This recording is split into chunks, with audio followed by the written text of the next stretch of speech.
Seja bem-vindo a todos e a todas, na verdade, para minha aula.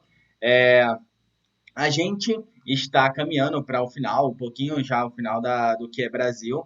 A gente vai deixar, já vamos a nossa aula basicamente acabar nessas revoltas entre o ano. A gente viu boa parte das revoltas que começaram no século XIX, no final do século XIX, vimos no começo do século XX.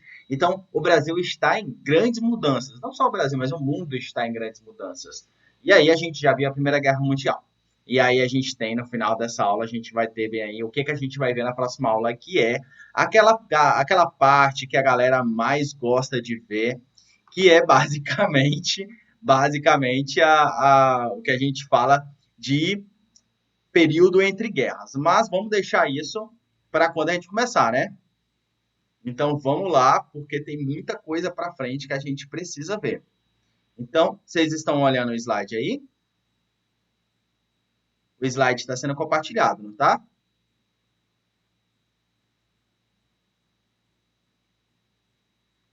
Está sendo compartilhado? Alguém dá um oi aí para mim, fala que está, por favor. Tá sim, professor. Ótimo. Então a gente vai começar aqui. Vou fazer só um rapidão do que a gente viu.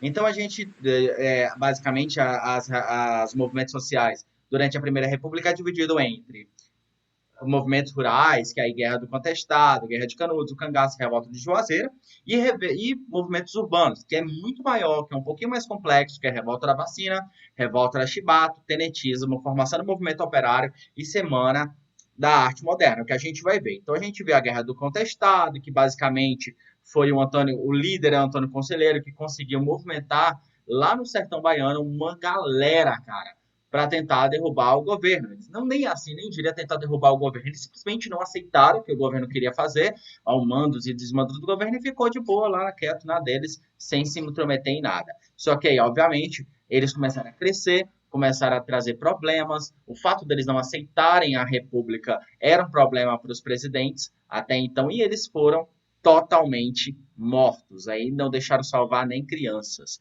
Então, as imagens são bastante tristes. E Antônio Conselheiro ficou aí como um grande monge desse período. Não é só ele, não. Lá no sul a gente tem a Guerra do Contestado. Contesta o quê?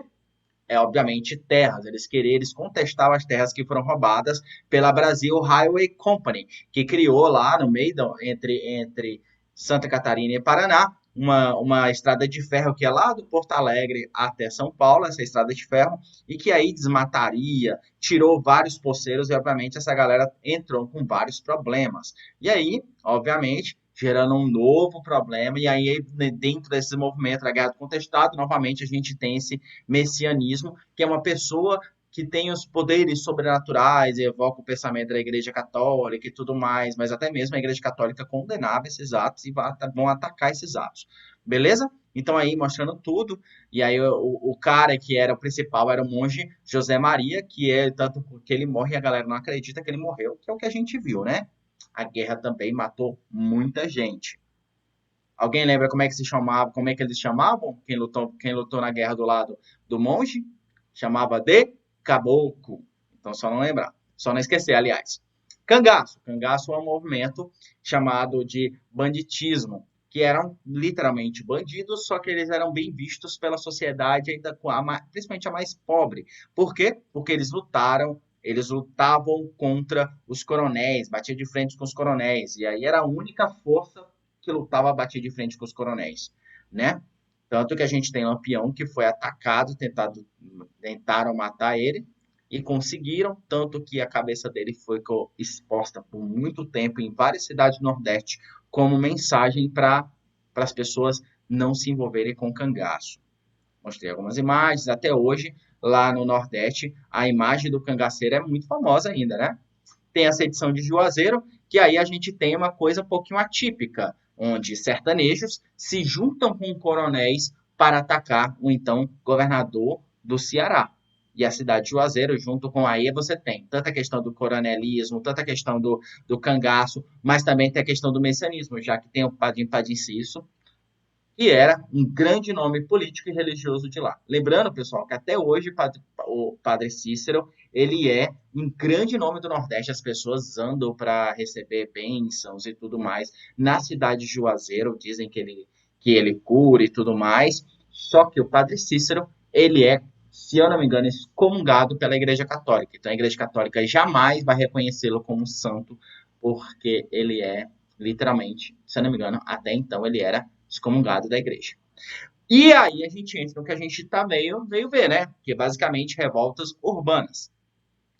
Revoltas urbanas, obviamente, já dá para entender, são revoltas que acontecem dentro do interior das cidades, nas cidades, basicamente. Onde essas cidades? Basicamente, as cidades do Rio de Janeiro e São Paulo. E aí você vai ter essas duas revoltas ali nesse momento, cabeçando. Nessa foto que vocês estão vendo um bonde derrubado durante a revolta da vacina, que inclusive é a primeira que nós vamos ver. Revolta da Vacina, novembro de 1904. Beleza, se coloca novembro de 1904 porque é quando vai ter a revolta propriamente dita, as sedições, as barreiras e tudo mais. Mas tem todo movimentos antes, durante, no caso, novembro de 1904, e depois. E eu quero que vocês observem, pessoal, uma coisa, que a gente também vai ter visto, a gente já viu isso, as atitudes do governo nas revoltas rurais. Será que as atitudes do governo é a mesma nas revoltas urbanas? Eu quero que vocês observem com bastante clareza isso. Como é que o governo, e até então, a gente nunca teve um governo civil e com tantos poderes, que o presidente absorve dois poderes, chefe de Estado, chefe de governo, então ele tem muitos poderes, tomando de conta disso. A gente basicamente já tinha visto revoltas parecidas com essa lá na. Onde, meu Deus? Lá no período regencial que a gente tem revoltas parecidas com essas. Mas aqui a gente vai ver digamos assim, o mesmo método de defesa. Vamos lá. Contexto do Rio de Janeiro no início do século XX. Beleza. Falta de saneamento básico, a cidade não tinha saneamento básico. O que é saneamento básico? Saneamento básico é água potável, como, por exemplo, encanamento de águas, se chover, ter o escoamento da água pluvial e tudo mais. Isso é saneamento básico. Lembrando que a Constituição de 1988 coloca que saneamento, por que a gente chama até de saneamento básico? Porque é o básico. E, de acordo com a Constituição, o saneamento, essa nova Constituição pelo menos, é obrigatório que o governo estenda a todo mundo. O Brasil, todo mundo tem saneamento básico? Até hoje não. No entanto, a cidade do Rio de Janeiro era a capital ia falar capital do Império, a capital da República na época. E precisava, e aí principalmente o centro do Rio de Janeiro não tinha saneamento básico. Péssimas condições de higiene era um outro problema sério. A cidade do Rio de Janeiro era uma cidade grande, né? O começo dela foi planejado, mas depois ela cresceu numa velocidade tão grande que não conseguiram planejar de forma correta. Então ela tinha muito becos. E esses becos, obviamente, traziam pobreza, muitos casebres no meio da cidade, onde juntava muita gente, ainda mais depois da abolição da escravatura, muitos escravos, muitas pessoas que foram libertas foram para o centro da cidade com busca de oportunidade. Essas pessoas não tinham onde morar e foram morar em casebres, ou também chamado de cortiço, só ler a Luiz de Azevedo, uma obra totalmente realista, que se chama o Cortiço. No entanto, o Cortiço do Luiz de Azevedo, se não me engano, você passa na época do Império. Mas não muda muito, basicamente é a mesma coisa. Grande foco de epidemias, obviamente, vamos lá. Muitas pessoas, falta de saneamento básico, falta de condições de higiene, caralho, isso, desculpa palavrão. Isso aí, cara, é um caso de doença se alastrar com uma velocidade absurda. Então, obviamente, vai surgir várias epidemias. E se liga nessa palavra. Não sei se alguém assistiu a minha live dessa semana com o professor de biologia, que a gente falou sobre vacina. Tem uma diferença entre epidemia e pandemia. Epidemia é quando é local. Pandemia quando é global. E nesse caso a gente está falando de epidemias, que está acontecendo lá dentro da cidade do Rio de Janeiro. Uma grande variedade de cortiços e casebres, principalmente no centro da cidade, o que vai gerar uma movimentação ainda maior. Lembrando, vamos lá, cortiços e casebres. Em Boa Vista, a gente tem alguns cortiços, a gente poderia dizer que o que a gente chama aqui de vilas, os apartamentozinhos, que estão várias pessoas reunidas no mesmo local e ali passam, andam um na frente do outro. Aquilo ali, cara, é foco de doenças. tem muita gente no mesmo espaço. E isso causa várias doenças. Só que, por exemplo, hoje aqui na cidade, as vilas, elas não é tão rudimentar e tão sujas igual era no começo do século XX, cara. No começo do século XX a coisa era muito mais rústica, muito mais suja, as pessoas não tinham uma certa higiene, e aí, obviamente, isso vai gerar um grande problema. Vamos lá, então. Quem era o presidente durante a revolta da vacina? O presidente era o governo de Rodrigues Alves, que vai governar o Brasil de 1902 a 1906. O que ele vai colocar na cabeça, ele vai chegar e falar, poxa, eu vou fazer isso. O que ele vai fazer? Remodelação urbana e saneamento básico da capital do país. Então, quando ele chega lá, ele fala, beleza, eu sou presidente, eu vou remodelar toda a capital do país. E para isso eu vou precisar de higienização. O que era higienização? É tentar limpar a cidade, melhorar o ambiente dessa cidade. Como é que era isso? Obviamente, eles não iam estar pouco se lixando para essa população mais pobre e vai meter o pé na bunda da população mais pobre. Vamos lá. Com esse processo de remodelação, o Rio de Janeiro houve destruição de cortiços, favelas, favorecendo para o surgimento de grandes avenidas e construções. Mas, eu diria que as favelas durante esse período eram favelas dentro da própria cidade, ali dentro, tá ligado? Onde cortiços e favelas quase era a mesma coisa. Era becos e tudo mais. Com o saneamento, o que aconteceu? Esses cortiços foram derrubados, destruídos, essas pessoas foram expulsas de suas casas. A maioria mestiços, a maioria era uma população mais negra. E aí surge, durante o governo de Rodrigues Alves, surgem as primeiras favelas brasileiras, principalmente o Morro da Misericórdia, que fica ali perto do Rio, e as pessoas vão fugir para os morros, onde era basicamente zonas verdes, até hoje as zonas verdes, porque essas regiões não foram urbanizadas. E essas pessoas vão para o morro. Por quê para o morro? Porque em cima do morro você consegue ver quem está indo, quem está chegando. Então você conseguia ir para o morro e se proteger. Se proteger de quem? Obviamente da polícia. Eles temiam a polícia, porque a polícia metia o sarrafo nessa população mais pobre e negra. Vamos lá. Com a modernização do Rio de Janeiro, outro passo a ser tomado era acabar com as epidemias que devastavam a cidade na época. Eles acreditavam que dessa forma, expulsando essa população mais pobre do centro da cidade, colocando avenidas mais largas, destruindo casebres e tudo mais, obviamente, tirando a população mais pobre do centro da cidade, isso poderia, com certeza, acabar com o problema de doenças. E aí entra o grande saneamento, o grande pensador desse saneamento da cidade do Rio de Janeiro, que vai ser Oswaldo Cruz. O nome dele, para quem for fazer medicina bem, cara, não se esqueça, Oswaldo Cruz é um dos caras mais fodas. É ele que é o grande, vai ser basicamente o pai da medicina no Brasil, principalmente durante a República, porque graças a ele boa parte das epidemias no Brasil foram acabadas. Quem é ele? O objetivo de Oswaldo Cruz era o objetivo do saneamento era a obrigatoriedade da vacina. Lembrando que alguém assistiu a live que eu fiz com o professor de biologia essa semana? Cara, vocês têm que assistir porque vai explicar demais para vocês o que é a revolta da vacina, o que é uma vacina, como que isso ocorreu. Eles também, quem faz medicina e tudo mais, tem que estudar Oswaldo Cruz porque é um cara fantástico. Só que o que ele vai fazer? Ele vai convencer o presidente da República a colocar a obrigatoriedade da vacina, já que a vacina não era obrigatória, e sendo obrigatória, o governo era obrigado a comprar, era obrigado a dar a todo mundo, já que jamais poderia controlar essa epidemia sem vacinar as pessoas, sem dar remédio para as pessoas, sem acompanhar toda essa galera. Campanha de vacinação obrigatória foi colocada em prática no ano de 1904. Então aí você vai ter o começo das brigas propriamente dito. E aí entra o movimento de revolta, que era de caráter totalmente popular. Essa mesma galera que foi expulsa do centro da cidade, essa mesma galera pobre que vivia em casebres e tudo mais, essa galera vai se revoltar. Porque aí tu pode falar, puxa galera, puxa professor, mas como é que o povo que deveria apoiar o governo estava dando graça pra galera, como é que eles vão se revoltar? Gente, vamos lá. Esse governo, você morava na sua casa, estava lá bonitinho, você é expulso da sua casa é destruída, o governo te deixa sem eira nem beira, tu vai ter que vagar pela cidade. Você não ainda tem a lei do vagabundo, a qual você pode ser preso se você for pego sem fazer nada. Então, todo esse problema, a crise econômica assolando o Brasil nesse mesmo problema, uma reforma urbana e tudo mais. E aí o governo vem, não, deixa eu colocar uma agulha aqui no seu braço, te vacinar que a gente quer o seu bem. Que porra de bem é essa, meu povo?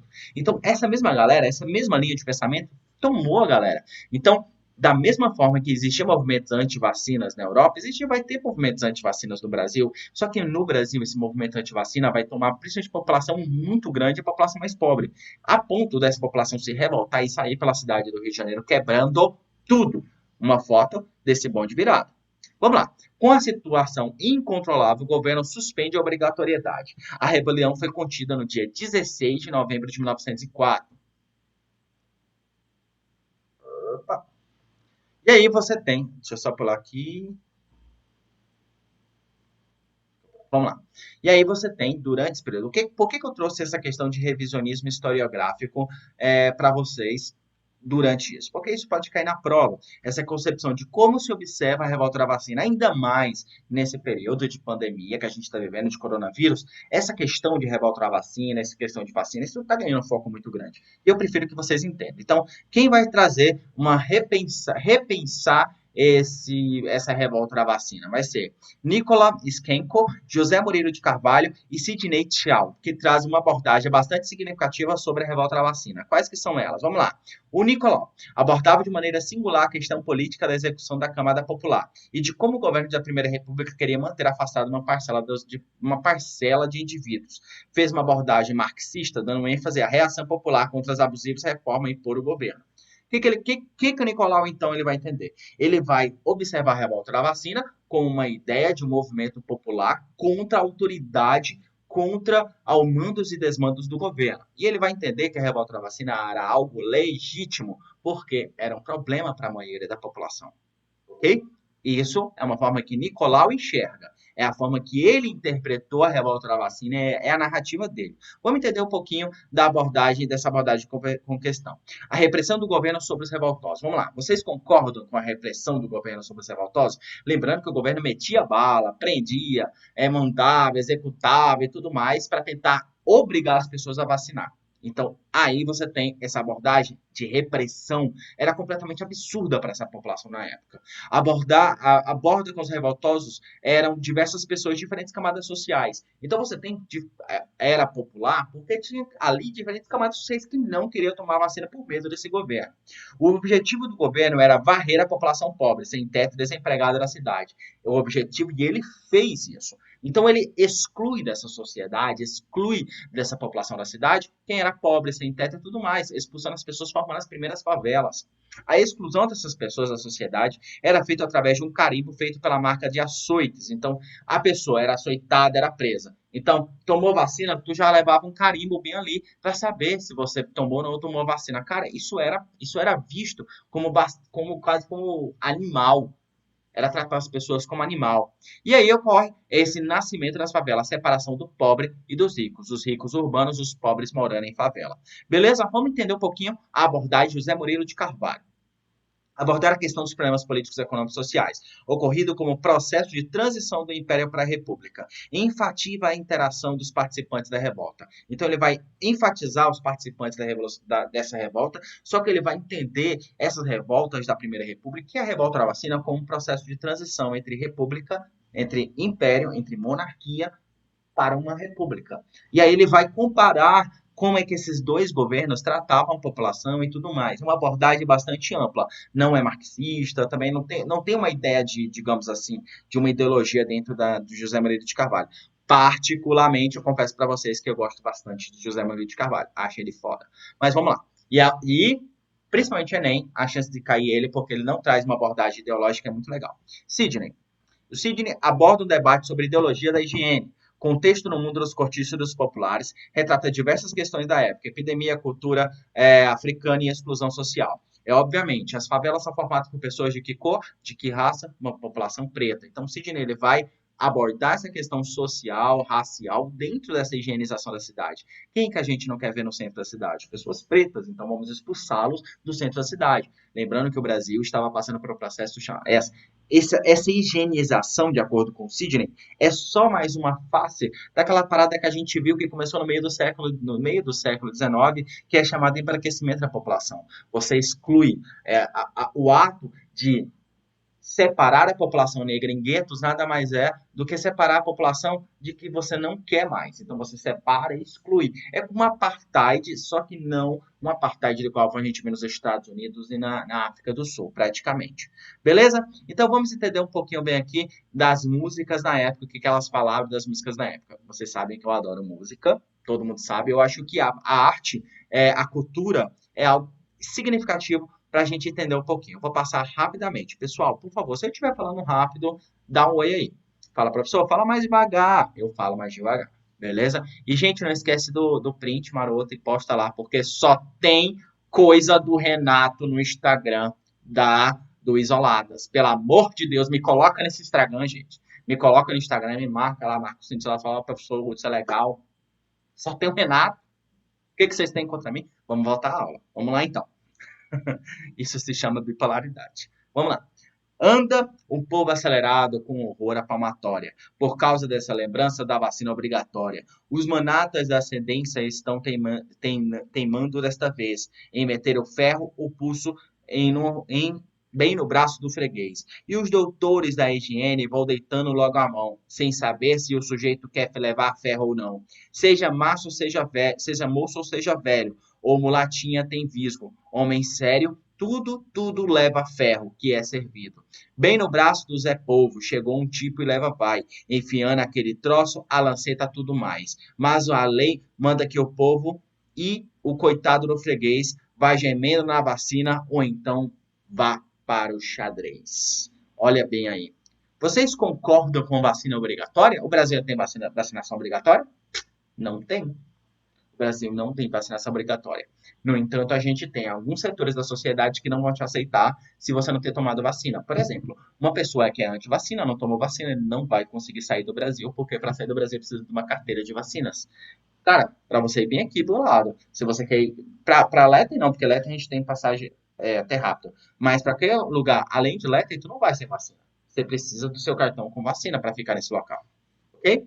Aqui, pessoal, a música, ela vai indo, os versinhos explicando perfeitamente a questão. Vocês já ouviram a expressão levar ferro? Levar ferro vem da ideia, principalmente essa ideia de, de durante esse processo da revolta da vacina. Vamos lá, algumas charges da época. Olha aí, um porco e uma barata. Essa questão de higienizar a cidade. E aí, a Revista Ilustrada era uma das revistas que mais disseminava entre a população mais pobre.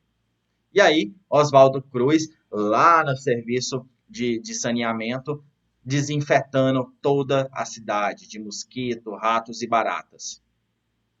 Olha essa aqui, que é uma das charges mais famosas da revolta da vacina. A população, e aí você consegue enxergar a população até negra, tem algumas população branca, mas enfrentando a armada da vacina que obrigava as pessoas a tomarem a vacina. E aí a população enfrentando essa armada. Olha aqui, também. Era jornais da época de 1904 falando sobre essas camadas mais populares, sobre essa população que não queria tomar vacina e tudo mais. Olha essa imagem, aplicação da vacina antivariótica no Instituto Vacinógeno em São Paulo. Não tem data. E aí você tem nessa imagem, nada mais nada menos que Oswaldo Cruz dando vacina em uma criança. Lembrando que nessa época não tinha cartão de vacina não. Então todo mundo tomava vacina e ninguém sabia quem tinha tomado, quem não tinha tomado. Mas aí a pessoa tomava vacina de novo e aí era totalmente sem controle. Olha aí, numa imagem do lado, a gente tem os casebres, era um amontoado de casas, e do outro lado, uma outra charge. A lei foi feita para os pequenos, um monumento gótico. E aí, o que ele está querendo falar isso? Que a lei só servia para a população mais pobre, que a população mais rica não era obrigada a tomar vacina. E olha aí a parte de higienização, olha eles derrubando as casas para enlarguecer as avenidas. A Avenida Brasil é uma das avenidas do Rio de Janeiro que foi criada devido a essa destruição de casebres. Vocês podem observar como as ruas eram curtas nessa época, eram pequenas. E aí, destruindo, eles conseguiam fazer grandes avenidas. Olha essa outra charge aqui. Essa charge era da Avenida Brasil, que devido a destruição e tudo mais, e um gancho atravessando o braço de todas as pessoas. Era uma charge da época, o espeto obrigatório. E aí, pessoal, vocês concordam com... Eu quero saber de vocês. Concordam com a vacinação obrigatória? O que vocês acharam disso? Concordam com isso? Vocês acham que tinha como não ser tão cruel da forma que eles faziam e tudo mais? Vocês acham que... Qual foi o grande problema? Tem gente pedindo para entrar aí? Deixa eu ver aqui. Ah, não, foi charge, né? Vitória disse não concorda. É um problema, né, Vitória? Porque quando você tem essa questão de doenças, você tem uma população que não está sabendo lidar com isso, né? A gente tem uma população que não sabe lidar com esse processo. E aí, o governo não informa, a população não sabe o que fazer, essa população ela é obrigada a tomar uma vacina que não quer, e obviamente essa mesma população vai sofrer, porque o governo vai estar pouco se lixando. Mas a revolta da vacina é a única revolta urbana? Não, né?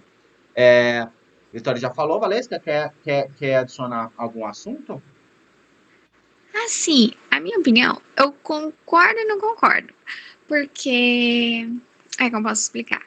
Eles só não, eu acredito que a galera da época só não tomou por falta de conhecimento, né? Porque, tipo, hoje em dia a gente tá enfrentando uma pandemia. Liberaram a vacinação da gripe. Tipo, fizeram filas e mais filas nos postos, né? Sim. Realmente, eu acho que eles não aceitaram por falta de conhecimento. E é algo que o governo na época não fez, não investiu e gerou um Não, eles não caos. investiram. Então, era muito mais repressivo que informativo.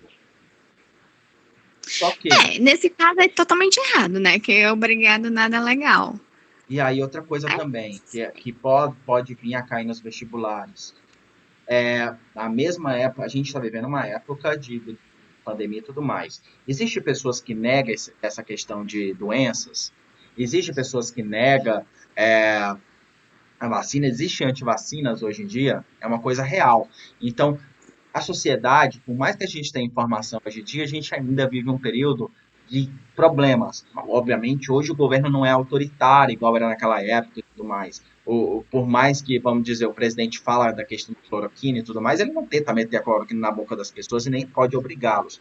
Mas imagine se o governo falar, não, agora todo mundo vai tomar cloroquina e vai chegasse aqui na porta da sua casa metendo a cloroquina na tua boca. Olha o desespero que você ia ter, né? Então é bastante complicado. Então o problema é a autoridade do governo e qual é a questão principal da revolta da vacina? É como a população se revoltou contra essa autoridade. Até então, a gente só tinha vivido isso nas cidades na época do período regencial. Entenderam? professor, Oi. mas tipo assim, lá o governo, de certa forma, eles instruíam a população de que a vacina era necessária, de que fazia bem para as pessoas, ou eles só chegavam, não importa tomar isso que é para Olha, ti? eles basicamente, como a gente pode ter, principalmente notar nos textos, nas coisas, eles falavam que não. Simplesmente chegava e falava, ó, vocês têm que tomar uma vacina, não explicava nem por que era a vacina e ia metendo ferro nos outros. E as pessoas nem sabiam diretamente o que era isso. Eles não tinham a cultura de saber o que estava acontecendo, por que temos que tomar vacina, qual a explicação, que isso é para nos salvar. Então, é aquilo que eu falei, o mesmo governo que expulsou uma galera do centro da cidade, te tira a sua casa, te mete na prisão, te açoita, esse mesmo governo quer te dar uma vacina para te salvar de uma doença. Que até então muita gente falava que doença, a gente está tomando vacina para que doença? E as pessoas não era nada informado. Esse que era o problema.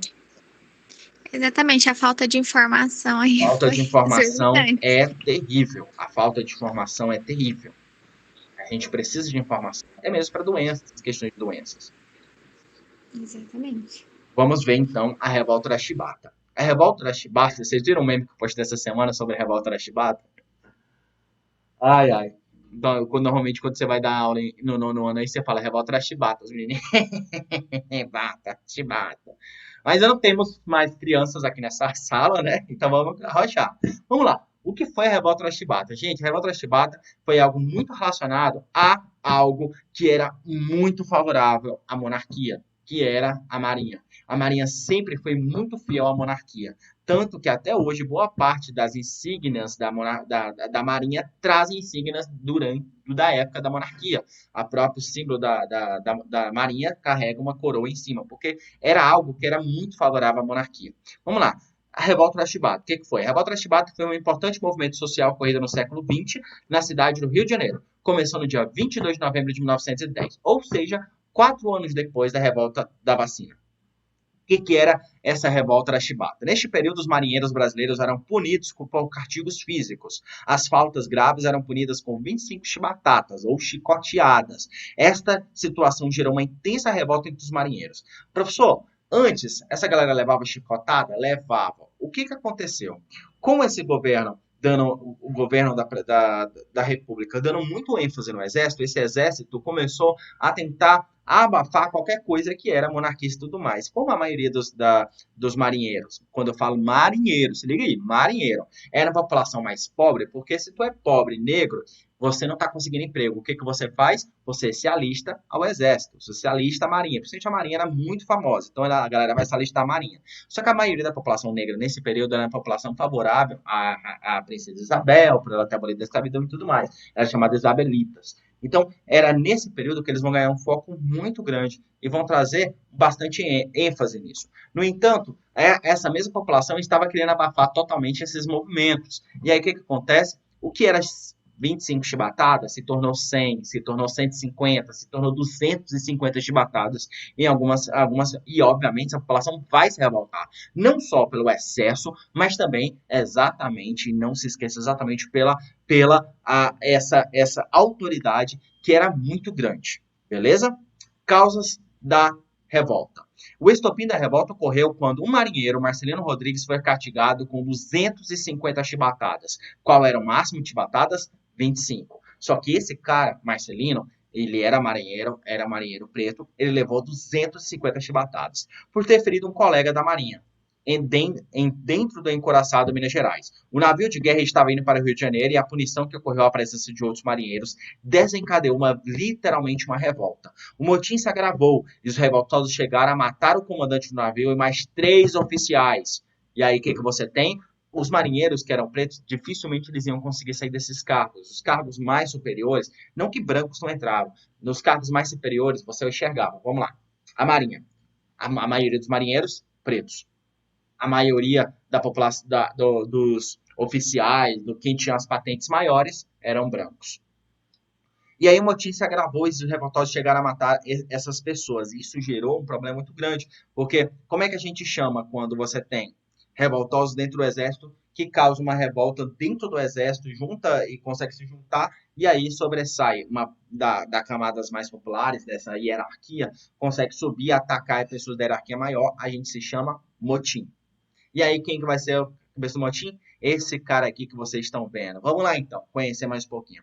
O líder da revolta era esse cara, João Cândido, conhecido como Almirante Negro. Como ele tomou o poder, ele liderou essa revolta contra esses excessos de punição, e eles queriam até mesmo o fim das punições, ele ganhou o apelido de Almirante Negro.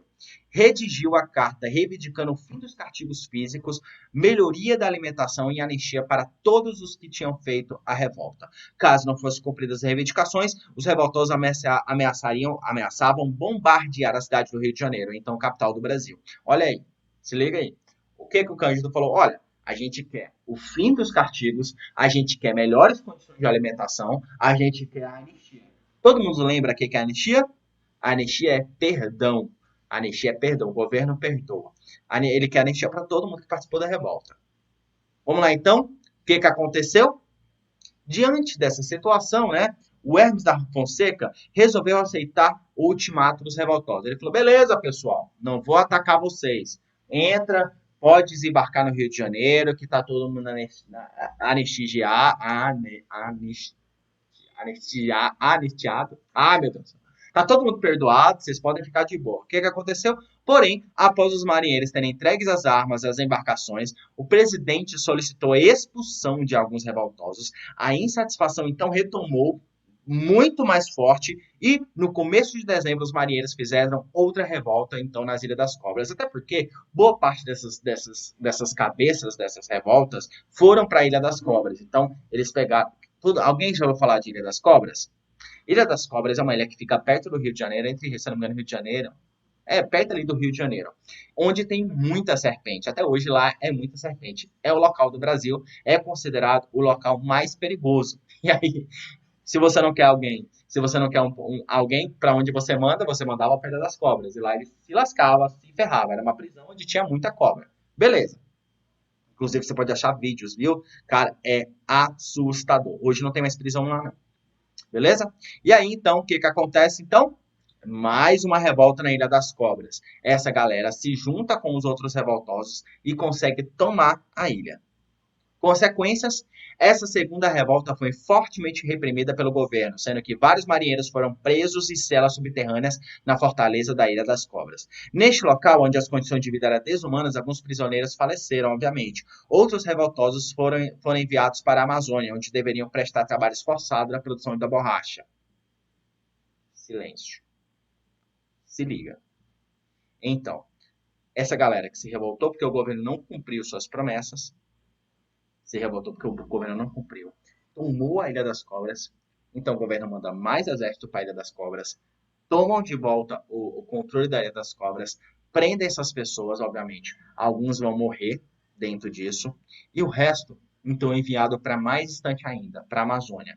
Normalmente, ali no final da Amazônia, entre a Amazônia e o Acre, onde era mandado essas pessoas, esses prisioneiros, para trabalhar como escravo nas borrachas, na produção de borracha. E aí eu lhe pergunto, será que a escravidão no Brasil acabou? Igual não é BBB. Não acabou não, minha filha.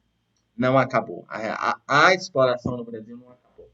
Ainda você tinha esses escravos do Brasil, principalmente em algumas regiões, como na Amazônia. Só que eles eram chamados de escravos, não, mas lá eles iam trabalhar sem nem nada, como prisioneiros. Olha aqui esses locais. Era aqui essas prisões. Normalmente, essas prisões eles jogavam cal e água para desinfetar. Só que, obviamente, muitos morriam. Os revoltosos foram deportados para uma pequena cela onde havia sido jogada cal com água para desinfetar o lugar. Houve muitas mortes nessas celas, obviamente. E os únicos sobreviventes foram João Cândido e o marujo João Avelino Lira. Esses dois, então, João Cândido, depois de ter saído da prisão, foi considerado louco e acabou no hospício. E aí, então, dentro do hospício foi absolvido. Gente, é muito doido, porque a gente tem um hospício nessa época, lembrando que os hospícios duraram, se não me engano, até os anos 70. Até os anos 70 você tem hospício no Brasil. Esses hospícios, normalmente, eles são feitos mais como prisão para jogar pessoas que não eram desejadas. Então, por exemplo, digamos assim, você casou com um velho, esse velho tem lá um filho. Você falava que esse menino é doido, bora jogar no hospício. Ele era jogado no hospício, esquecido dentro do hospício. Então, o hospício é a coisa mais doentia que tem. Tanto que os psicólogos, não sei se vocês conhecem alguém, vocês até podem perguntar para os psicólogos, a boa parte dos psicólogos são anti-hospícios, porque o hospício não é lugar de tratamento. A pessoa fica, às vezes, até mais doida, né? O almirante, então, sendo absorvido, muito doente, ele pega, obviamente, dentro dessas celas, aí ele vai pegar tuberculose. Pegou tuberculose, o João Cândido, ou também vamos chamar de Almirante Negro. Então, o Almirante Negro é tirado do hospício e é jogado no meio da cidade, porque não tem o que fazer. Muita gente morria de tuberculose. O que aconteceu? Ele não vai morrer de tuberculose e vai viver seus últimos dias como biscateiro na Praça 15, no Rio de Janeiro, 15 de novembro. É uma praça que tem no meio do Rio de Janeiro. O que é biscateiro? Biscateiro é que vive de biscates. Aquelas pequenas coisas, o que a gente chama de fazer pequenos trabalhos ali sem grande remuneração e sem um carimbo ali, um atestado, né? E aí, novamente, fontes históricas, terminou definitivamente a sublevação dos marujos. É um jornal da época falando sobre a revolta da Chibata. Olha aqui. A anistia é concedida. Debate da Câmara dos Deputados. As providências de ontem. Os marinheiros entregam-se hoje.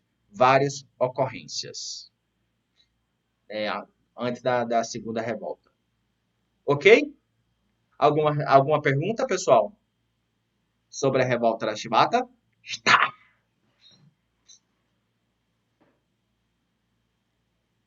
Alguma pergunta?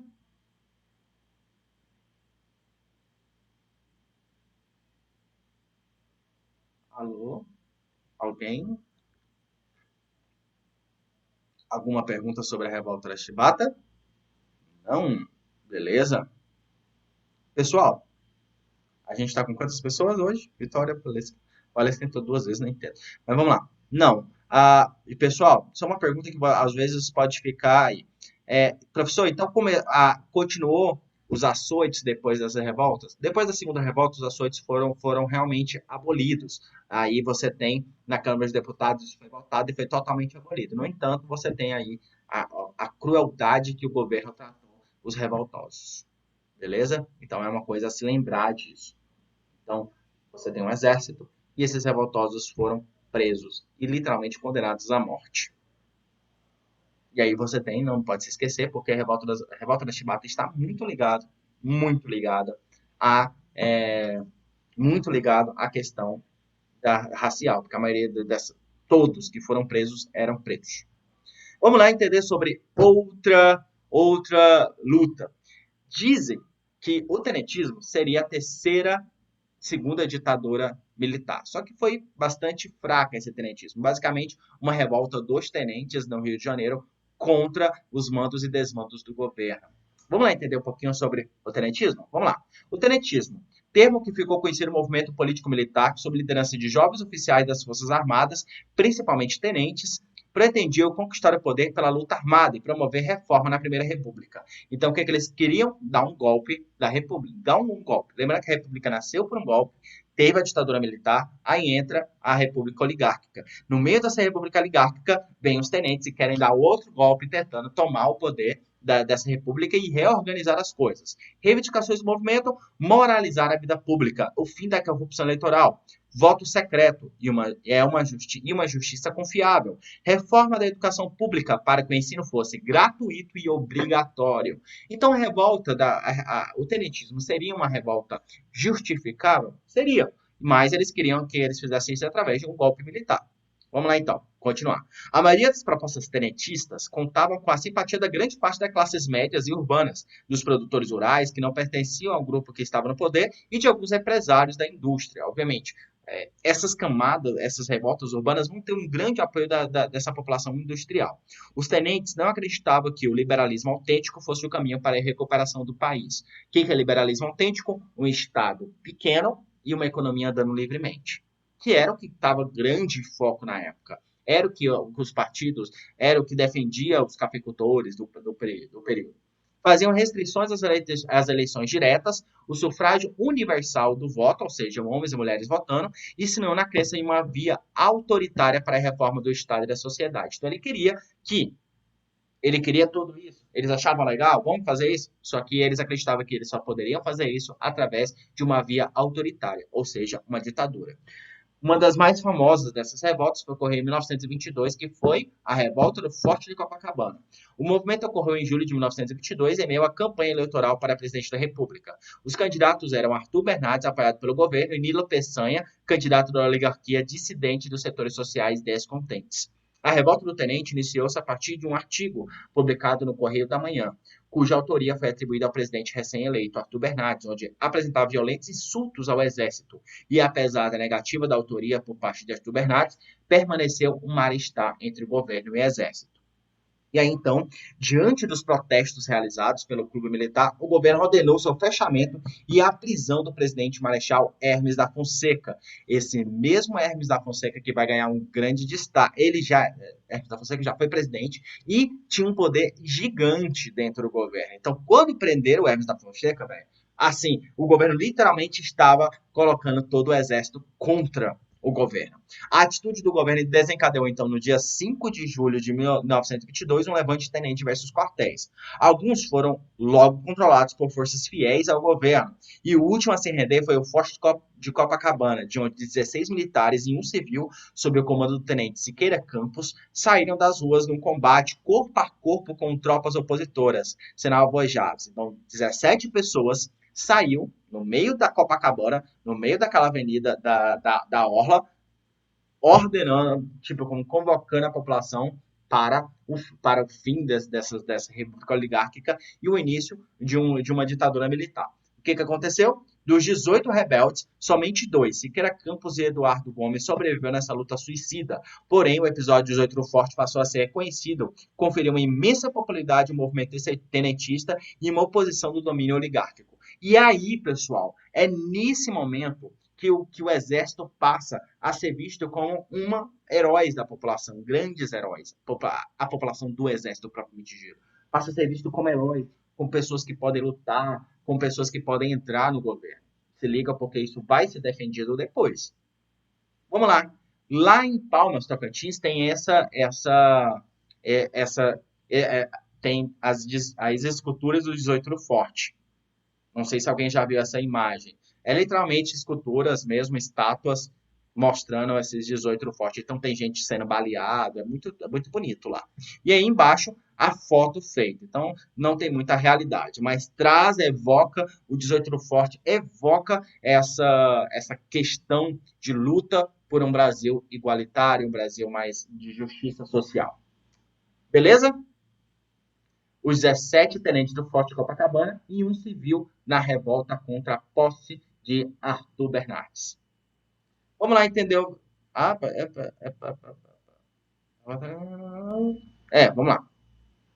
O general, então, Isidoro, que não tinha meio de condições, decidiu abandonar a cidade de São Paulo. O número de bem armado tropas de rebelde... Aliás, deixa eu só voltar aqui. Desculpa, gente. Eu pulei bem aqui uma parte muito interessante, que é o desdobramento da revolta do 18 Forte. Ocorreu novas rebeliões. Aí, nesse caso, aconteceu no Rio de Janeiro e vai acontecer no Rio Grande do Sul e São Paulo. Sob o comando do general Isidoro Dias Lopes e do tenente Luiz Távora e dos políticos Danilo Peçanha, eclodiu em São Paulo também no dia 5 de julho uma outra revolta devido ao 18 Forte, porque essa galera foi literalmente assassinada. Com tropas de aproximadamente 1.000 homens, os revoltosos ocuparam os lugares estratégicos em São Paulo, e durante a ocupação diversas batalhas foram travadas entre o exército e alguns pessoas a favor do governo. Nesse caso, também uma população também do exército. O governo paulista fugiu da capital, onde organizou a reação contra os rebeldes. E aí, um dia desse teve a comemoração dessa... que a galera queria? A galera de São Paulo, essa luta armada de São Paulo que aconteceu em 1922. Eles queriam que uma nova constituição, também chamada de Revolução Constitucionalista para os paulistas. O general Isidoro percebeu que não tinha condições de resistir, decidiu abandonar a cidade. O número e bem armadas tropas rebeldes formou a coluna paulista, que seguiu em direção ao sul do país, o Paraná, ao encontrar uma outra coluna militar tenentista, liderada por capitão Luiz Carlos Prestes, a chamada coluna Prestes. Então, a coluna paulista, que exigia uma nova, digamos assim, uma nova constituição, se juntou com uma outra coluna, se bateu com outra coluna, que é a coluna Prestes, que também estava saindo do sul. Qual a diferença? Nesse caso, a coluna paulista é uma coluna feita de constitucionalistas e a coluna Prestes é uma coluna chamada de a primeira coluna comunista brasileira. Então, o papel da coluna Prestes era sair pelo Brasil, convocando as pessoas a proclamar, a fazer uma revolução brasileira, só que comunista. Beleza? Acontecendo, então, no dia 5 de julho de 1924, uma nova revolução. Olha aí, barricadas na rua de São Paulo. A guerra. Foi literalmente uma guerra, pessoal. Uma guerra civil. Mas vamos entender um pouquinho de coluna Prestes rapidão. As forças tenentes de São Paulo e o Rio Grande do Sul uniram-se do Paraná e liberados por Luiz Carlos Prestes, decidiram recorrer ao país procurando apoio popular para as novas revoltas contra o governo. Nascia assim a chamada coluna Prestes. Durante mais de 2 anos, entre 1924 e 1926, a coluna Prestes percorreu 24 mil quilômetros a pé durante quase 12 estados brasileiros. Sem descanso, o governo perseguiu as tropas do coluna Prestes até o momento deles escaparem.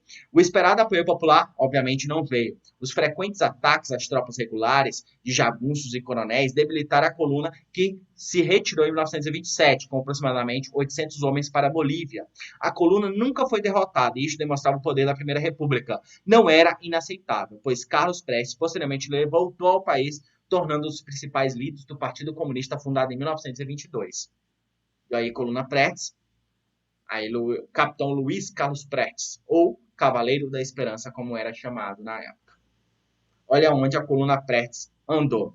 Ele saiu lá de São Borja, passou pelo Mato Grosso, foi ali para onde Goiás, passou onde hoje é o Tocantins, passou para o Porto Nacional, foi para o Maranhão, passou pelo Nordeste, todas esses estrelinhas onde eles foram atacados, até de novo eles irem embora, passando por Goiás novamente e indo embora para a Bolívia, fugindo para a Bolívia. Lá no Tocantins também, na cidade de Palmas, também tem um memorial Coluna Prestes. E aí dá para ver lá os locais, tudo isso aí, onde eles andaram e tudo mais. O itinerário da Coluna Prestes também é muito interessante observar. Olha, tem uma cidade chamada Boa Vista, hein? Lá na Bolívia. Isso eu não sabia, não. A Coluna Prestes é um movimento militar, e já falei. Ok? Pode pular? As lutas de Coluna Prestes. Esse aqui é um pequeno trecho da declaração do líder. Somos contra os impostos exorbitantes, a incompetência administrativa, a falta de justiça, a mentira do voto, o amordaçamento da imprensa, as perseguições políticas, o desrespeito à autonomia dos estados, a falta de legislação social e o estado de sítio. Somos a favor do ensino primário gratuito, da instrução profissionalizante e técnica, da liberdade de pensamento, da unificação e autonomia da justiça, da reforma da lei eleitoral e do fisco e do voto secreto obrigatório, da liberdade sindical, do castigo aos defraudadores do patrimônio do povo e aos políticos corruptos, do auxílio estatal às forças econômicas. Ok? Dessa aqui você consegue ver vários elementos que eram muito defendidos pelos comunistas brasileiros durante esse período. Obviamente, então, a coluna Prestes está totalmente ligada à revolta tenentista. Ok? Vamos aí para o nosso penúltimo tema, que é o movimento operário na República Velha. Vai ser bem pequenininho. Vamos lá. Transformação da República Velha, obviamente, ele vai começar a se transformar. A gente tem o primeiro surto, digamos assim, de industrialização durante o Império. Mas no comecinho ali do século XX, a gente tem novos surtos de industrialização no Brasil. Principalmente na cidade de São Paulo, que vai ganhar um destaque muito grande, exatamente por essas ferrovias, que vai ter muita gente rica lá. Durante a República Velha, o Brasil experimentou uma situação de mudanças e transformações. A industrialização fez surgir no Brasil um novo perfil social, o operário fabril.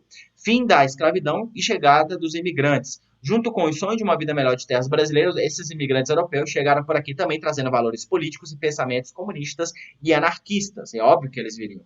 E aí, então, durante esse mesmo período, aí vocês estão vendo aí a questão das fábricas e tudo mais, da estrada de ferro, era nessa mesma época que tinha o Charlie Chaplin fazia várias aqueles filmes como Tempos Modernos e tudo mais. E ali, então, embaixo, lá é Revolta da Chibata. Beleza. Em 1917, ocorre na cidade do Rio de Janeiro, na cidade de São Paulo, uma greve geral. A greve geral de 1917 é o nome pela qual ficou conhecida a paralisação geral das indústrias do comércio no Brasil em julho de 1917. Nas primeiras décadas do século XX, o Brasil aumentou suas exportações decorrentes especialmente da Primeira Guerra Mundial, a qual a gente já tinha dito. Embora o salário subisse, os custos de vida aumentavam de forma desproporcional. É parecido com o que é hoje, né? Hoje, o brasileiro ganha o salário mínimo mais de R$1.000, mas tem um poder de compra menor do que quando o salário mínimo era R$150. Deixando os trabalhadores em más condições para sustentar suas famílias e fazendo com que as crianças e mulheres também precisassem trabalhar, lembrando por salários bem menores. A jornada de trabalho era estafante, que poderia chegar a 18 horas diárias, ou seja, 8 horas a mais do que é permitido hoje. As leis trabalhistas. Em 1917, então, ocorrem essas lutas por leis trabalhistas. O movimento também teve forte influência socialista, que, diferente dos anarquistas, defendia a transformação gradual da sociedade. Tinha o objetivo que a classe proletária trabalhasse, tornando seu cotidiano menos penoso. Na próxima aula, a gente vai ver um pouquinho antes a Revolução Russa. Na mesma época, ocorre a Revolução Russa, na mesma época tem essas revoltas operárias do Brasil, obviamente, relembrando e vivenciando algo muito parecido com o que tinha na Rússia czarista. Olha aqui as revoltas. E, novamente, vão meter o sarrafo nesses revoltosos. Repressão por parte do governo. Nada foi bem sucedido. O governo e os patrões tiveram de negociar com os trabalhadores, e algumas das principais reivindicações foram atendidas. A Revolução Russa, também em 1917, aumentou o prestígio do comunismo entre as classes trabalhadoras. A partir de 1922, foi fundado o Partido Comunista Brasileiro. Logo após a fundação, o partido PCB desenvolveu uma campanha contra os comunistas. Olha aí novas fotos. E aí, se liga nessa charge aqui embaixo, que é muito, muito, muito interessante. Teatrinho do Pai dos Pobres. Vamos brincar de sindicalismo. Essa imagem, nesse caso, vocês não estão vendo, não é bem durante a Primeira República. Neste caso, nessa foto, é Getúlio Vargas aí, brincando de sindicalismo. E aí o cara fica, oba! Ok, então? Alguma dúvida, pessoal, sobre as revoltas operárias desse movimento? Que não pode esquecer sobre a greve geral de 1917, que é uma das maiores greves de trabalhadores no Brasil durante esse período. Por quê? Porque boa parte desses trabalhadores eram de imigrantes dessa zona urbana, imigrantes que trouxeram pensamentos, ideologias como socialismo, comunismo e anarquismo do Brasil, da Europa, aliás. Foi uma grande paralisação, com certeza. Por fim, vamos ver a Semana da Arte Moderna. Eu vou acelerar bastante porque a gente já tem aqui quantos minutos de aula? Já estamos com 55 minutos de aula e a gente ainda tem algumas coisinhas aí legaisinhas para dar uma olhada. Alguma dúvida, minha gente? Alguma dúvida que vocês gostariam de ressaltar? Não, para mim tá tudo ok. Tá tudo ok? Eu tô falando rápido não, né? Não. Não. Mas vou continuar então. Gente, Semana da Arte Moderna. Olha aqui. A gente já viu população mais pobre, revoltada. A gente já viu marinheiros revoltados. A gente já viu militares revoltados. A gente já viu comunista revoltado. E agora a gente vai ver um outro movimento. A gente está vendo um movimento social. Nem só de revoltas vive a Primeira República. A Primeira República também tem um grande desenvolvimento cultural. A nossa cultura no Brasil até então era muito próxima das culturas europeias. Surge então, nos anos 20, um movimento da Semana da Arte Moderna. Essa Semana da Arte Moderna ela tinha um papel. Ela falou, olha, vamos ter que criar uma arte genuinamente brasileira, dissociar a arte brasileira da arte europeia. Era o principal intuito, ok? Se liga nisso, dissociar qual o papel da Semana da Arte Moderna, criar, eleger uma arte genuinamente brasileira. E aí que vai surgir grandes nomes da arte brasileira. Vamos lá. Ocorreu onde? Ocorreu na cidade de São Paulo entre o dia 11 e 18 de fevereiro de 1922, tendo como palco o Teatro Municipal de São Paulo, marco inicial do que a gente chama de modernismo brasileiro. Como é que a gente vivia nessa época? A gente vivia no que a gente conhece como neoclassicismo. As coisas eram muito neoclássicas no Brasil. Era essa questão europeia mesmo. Com o modernismo, acontecendo, principalmente devido ao fim da Segunda Guerra Mundial, e surge no Brasil essa. O que a gente tem de arte genuína brasileira? A gente não tem nada e eles vão querer criar essa arte. Ok? Olha aqui algumas manchetes de jornal desse período. Foi como se esperava, uma notável fracasso a recita de ontem, pomposa Semana da Arte Moderna, que melhor e mais acertadamente deveria chamar-se de Semana de Mal, ou Mal às Artes, porque as artes produzidas durante a Semana da Arte Moderna eram vistas como horrendas. As colunas de sessão livre desse jornal estão à disposição de todos aqueles que, atacando a Semana da Arte Moderna, defendem o nosso patrimônio artístico.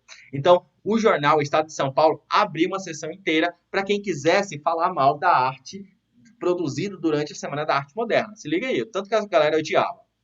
Outro, é preciso que saiba que nós, manicômios, se produzem poemas, que nos manicômios se produzem poemas, partituras, quadros e estátuas, e que a arte dos doidos tem a mesma característica da arte dos futuristas e cubistas que andam soltos por aí. Olha a crítica que eles estavam fazendo a essa arte, a qual era considerada horrenda. Vamos lá, olha aqui. Capa de Di Cavalcante para o catálogo de exposições da Semana da Arte Moderna, de 1922. Lembrando que nessa época o mundo estava vendo modernismo, cubismo, realismo, que era muito forte. Eram correntes artísticas muito fortes. Um dos cartazes colocava o Teatro Municipal de São Paulo na Semana da Arte Moderna. Outro, Teatro Municipal, amanhã, 17 de fevereiro, último grande festival da Semana da Arte Moderna, com o concurso Vila Lobos. No saguão do teatro, exposição de pinturas e esculturas. Preços, R$ 300.000. R$ 300. Bilhete à venda no Teatro Municipal. Quem eram os principais personagens? Primeiramente, Fernando Pessoa. Gente, o que normalmente se cobra durante esse período? A importância da Semana da Arte Moderna para a questão cultural do Brasil. Então, eu não vou trazer uma aula de arte para vocês, ok? É uma aula de história. Mas a gente vai dar uma olhada em alguns artistas principais desse período aqui depois, com mais calma. Eu quero que vocês peguem esses slides e utilizem. Para que eu passo o slide para vocês? Para utilizar como material. Então, pegue esse slide para produzir material. Vamos lá, Fernando Pessoa. Fernando Antônio Nogueira Pessoa, mais conhecido como Fernando Pessoa, foi um poeta e escritor português. É considerado um dos maiores poetas da língua portuguesa, da literatura universal, muitas vezes comparado a Luís de Camões. O crítico literário de Heraldo Blondo considerou a obra-prima dele como legado da língua portuguesa ao mundo. Ao longo da vida, trabalhou em várias firmas de comércio de Lisboa como correspondente à língua inglesa e francesa. Foi também empresário e editor. Mas, o que Fernando Pessoa, então, está fazendo na Semana da Arte Moderna Brasileira? Ele era visto como um grande pensador, beleza? Um grande pensador dessa concepção de língua portuguesa. Um outro cara, Oswaldo de Andrade. Oswaldo de Andrade foi o mais transgressor e experimental dos modernistas, autor dos icônicos discursos do artigo Ataque aos Passadistas, nos meses próximos à semana de 1922, da qual foi um dos idealizadores. A Alegria e a Prova dos Nove declarou o Manifesto Antropófago em 1928. Como defendia a forma da poética, uma língua brasileira é a metáfora do canibalismo do índio que degluta o estrangeiro. Era a ideia de antropofagia como caminho para a cultura brasileira, reapropriada pela Tropicália nos anos 1960. Este projeto construtivo de um modernismo ligado à brasilidade já tinha se anunciado no Manifesto da Poesia Pau-Brasil, em 1924, deu origem ao livro Pau-Brasil, publicado no ano seguinte. Então, Oswaldo de Andrade ele vai falar o quê? Nós falamos português, mas somos índios falando português. Nós mastigamos os portugueses. Para ele, a antropofagia cultural era literalmente mastigar, comer, sugar na nossa característica. A gente suga das outras culturas e, por isso, é a nossa cultura. Outro nome muito famoso é a Anita Malfatti, que ela também vai ser uma artista. Em 1917, depois de estudar pintura em Berlim, onde teve contato com o expressionismo alemão em Nova York, Anita Malfatti fez a primeira exposição no país a se autodenominar moderna. A mostra entrou para a história pela crítica feroz a Monteiro Lobato, que condenou sua arte caricatural, tipicamente europeia, vinculando-se a distúrbios mentais. Já Oswaldo de Andrade, cuja pintura causava impressão de originalidade e diferentes visões. 5 anos depois, Anita foi uma das principais atrações da exposição da arte moderna. E aqui a arte dela. E aí, a crítica no caso, Monteiro Lobato, a ela que era uma arte ridícula. Olha aí a arte dela do lado. Mário de Andrade, um dos principais articuladores da semana. Mário de Andrade foi um teórico central do modernismo brasileiro. O prefácio, Pauliceia Desvairada, publicou pouco depois da semana e inspirou a fase inicial do movimento. A pesquisa folclore e a linguagem inventiva de Macunaíma definiu o lugar que o modernismo ocupa até hoje no imaginário nacional. E aí ele vai ser um dos grandes autores também. Mário de Andrade é um dos grandes poetas e romancistas desse período.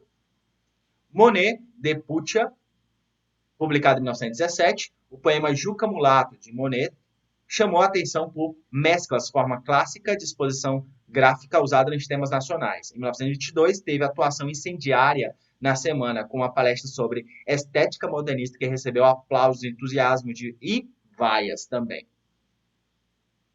Vitor Villa-Lobos, um dos mais famosos. Villa-Lobos é até hoje um dos grandes nomes do período da Semana da Arte Moderna. Foi em São Paulo, sua grande estreia foi carioca. Convocado pelo modernista paulista em viagem ao Rio, Villa-Lobos teve 20 composições interpretadas nas 3 dias da programação, e um dia depois dedicado a ele, único compositor brasileiro na Semana da Arte Moderna. Manuel Bandeira, o pernambucano Manuel Bandeira já era um poeta estabelecido na época da semana. Na década anterior, difundiu o verso livre de textos críticos em obra como Carnaval de 1919. Doente, não pôde ir a São Paulo para o evento, mas os modernistas escolheram seu poema, Os Sapos, como uma espécie de declaração de princípios. Ronaldo de Carvalho, um outro grande nome também, que nesse caso ele publica uma das suas grandes obras, Orfeu. E aí, Os Sapos, que no caso é a arte do. Como é que é o nome? Não esqueci o nome dele, do Manuel Bandeira. Esfunando os papos saem da penumbra, aos pulos os sapos, a luz da deslumbra. Em ronco que a terra berra o sapo boi. Meu pai foi à guerra, não foi. Foi? Não foi. O sapo toneiro, parnasiano aguado, diz, seu cancioneiro, o bem martelado. Pede, meu primo, em comer os hiatos, que arte é nunca rimo os termos cognatos. Eu mesmo não entendi bolhufas dessa arte, não vou mentir para vocês, não. Acho muito estranho. Mas é arte. O meu verso é bom fragmento de um joio, faço rimas de consoantes de apoio. Vai por 50 anos que lhes dei a norma, reduzi sem damas a formas a forma. Clama saparia em críticas céticas. Não há mais poesia, mas há artes poéticas. Gente, é muito doido. Aqui continua os versinhos dele, beleza? Vamos lá ver outro, também escritor, Paulo Prado. Homem de negócio apaixonado pela arte, milionário que se julgava de esquerda, historiador amador, que se sentiu na vontade entre os jovens modernistas. Paulo Prado é um personagem essencial e pouco lembrado no modernismo. Rico cafeicultor, foi o principal mancenador, dava dinheiro, à Semana da Arte do dia 22. E também um interlocutor fundamental para as integrantes, assinou o prefácio de Pau Brasil, de Oswaldo de Andrade, e também Macunaíma, de Mário de Andrade, dedicou o romance a ele. De Cavalcante, que é um dos mais famosos também, inclusive foi ele que pensou isso, foi de Emílio Cavalcante a ideia da realização da arte moderna em São Paulo. E a conta maior parte das versões de uma história repleta delas. Naquele momento, ele era o artista diferente que se tornaria célebre com a pintura de paisagens brasileiras, retratados de mulatas e preocupações sociais. Victor Broretti. Nascido em Vitória, na Itália, Victor Broretti foi adotado pelo grupo modernista como Robin brasileiro, o representante da escultura na exposição da Semana da Arte Moderna. Na década de 1910, Broretti estudou na arte do Liceu da Arte Oficial Orgulho de São Paulo, que se modernizava e depois em Roma. De volta à capital paulista, o artista se destacou no ambiente de poucas experimentações das esculturas, e a qual vocês estão vendo desse lado, as esculturas dele. Nas artes, uma das mais famosas é essa, beleza? Da Anita Malfatti, foi um dos nomes centrais da exposição da Semana da Arte de 1922. Grande parte de sua obra era considerado o Homem Amarelo, que provocou gargalhadas de Mário de Andrade, comprador da pintura. Outros nomes importantes foram Victor Debré, chamado de modernista como Robin brasileiro, e de Cavalcante. E de um dos livros mais famosos é do Mário de Andrade, O Pauliceia Desvairada, que é a qual a gente já falou. Beleza, meu povo? Já caminhando para o final, responda agora. Qual movimento social da Primeira República é mais relevante para os tempos atuais? Vamos ver. Tempo. Qual que vocês acham que é o mais importante para os tempos atuais do que a gente estudou? Alguém poderia me falar?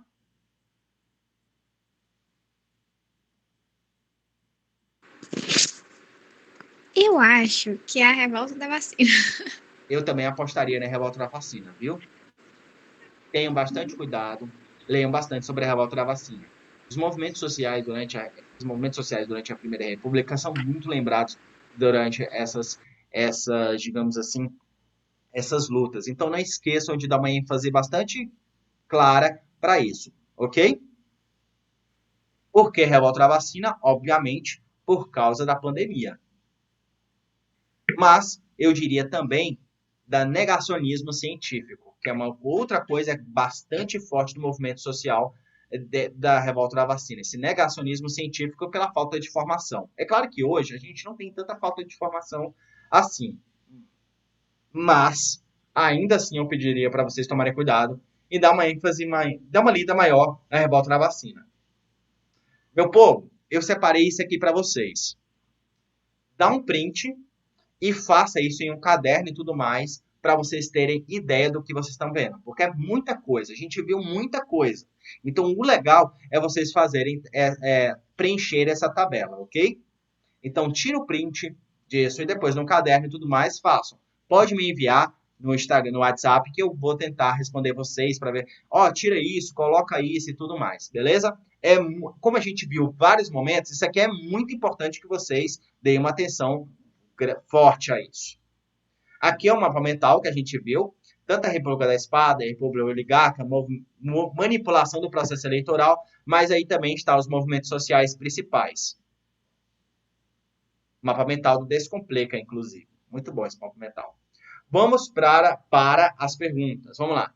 A revolta da vacina permaneceu como exemplo quase único na história do país de movimento popular de êxito, baseado na defesa do direito dos cidadãos de não serem arbitrariamente tratados pelo governo.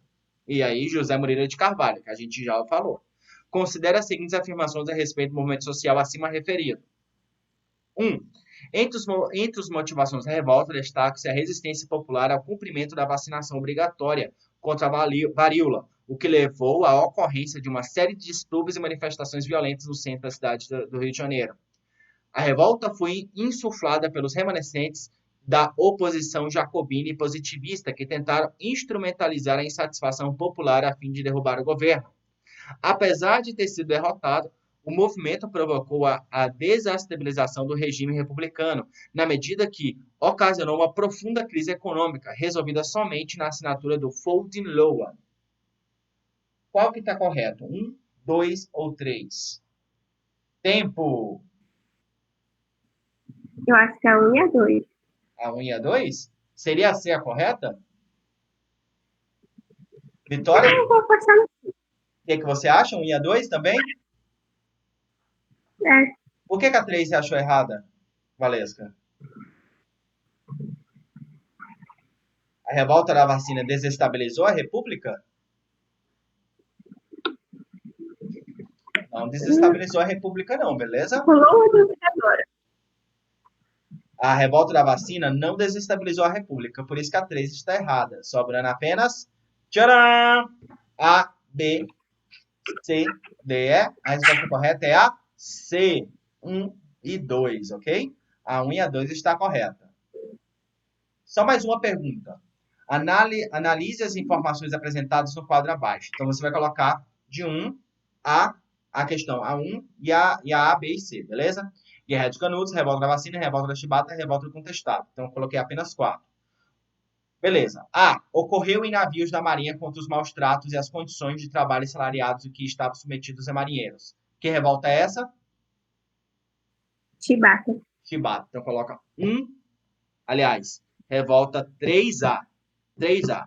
Conflito relacionado à ocupação de terras da fronteira entre Paraná e Santa Catarina, cujo líder era o monge José Maria. Contestado. 3A, 4B. Conflito entre as forças do Exército e os habitantes do Arraial de Belo Monte, no interior da Bahia. Teve como líder Antônio Conselheiro. Canudos. Canudos. 1C. Sobrando apenas... vamos lá. Reação entre políticos sanitaristas Oswaldo Cruz imposto de maneira autoritária à população federal da capital federal. Sobrando apenas... Essa tá fácil. De acordo com seus conhecimentos sobre as revoltas populares durante a República Oligarca, indica a alternativa. Como a gente falou, A, B, 1C, 2D, 3A, 4B. E aí, meu povo, terminamos. E na próxima aula, o que vai vir? Período entre guerras, a crise de 1929 e a ascensão do regime totalitário. Mas antes da crise, a partir da crise de 29, a gente vai voltar um pouquinho no tempo e ver rapidamente a Revolução Russa, ok? Até porque a Revolução Russa vai iniciar um grande período da história do Brasil, da história mundial, que é o primeiro país socialista do mundo. E isso vai modificar muita coisa.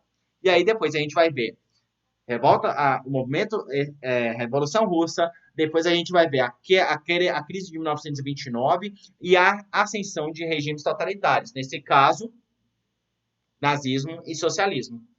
Ok, então? Ok. Cara, tem muita coisa legal pra gente ver, beleza? Muita coisa legal pra gente ver, muita coisa legal mesmo, que eu tenho certeza que vai ser muito satisfatório para vocês.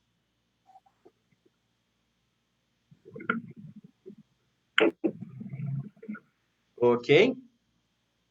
Alguma Ok. dúvida? Não, Nenhuma dúvida? Gostariam de salientar alguma coisa? Gostariam? gostei desses assuntos. Eu acho que foi a minha aula predileta. Gostou tanto assim? Gente, eu também amo revolta urbana.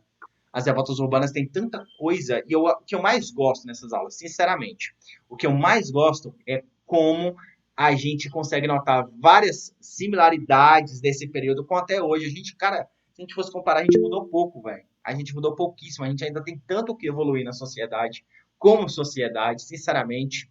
Tanta coisa. Verdade. Beleza, então. Deixa eu ver o que a Vitória falou. Vamos ver aqui rapidão. Foi você, né, Valesca? Não. Vitória, alguma observação que você gostaria que eu respondesse agora? Alguma dúvida? Pra mim ficou tudo bem explicadinho. Beleza. Então, gente, muito obrigado por estar comigo até agora, ok? Muito obrigado mesmo.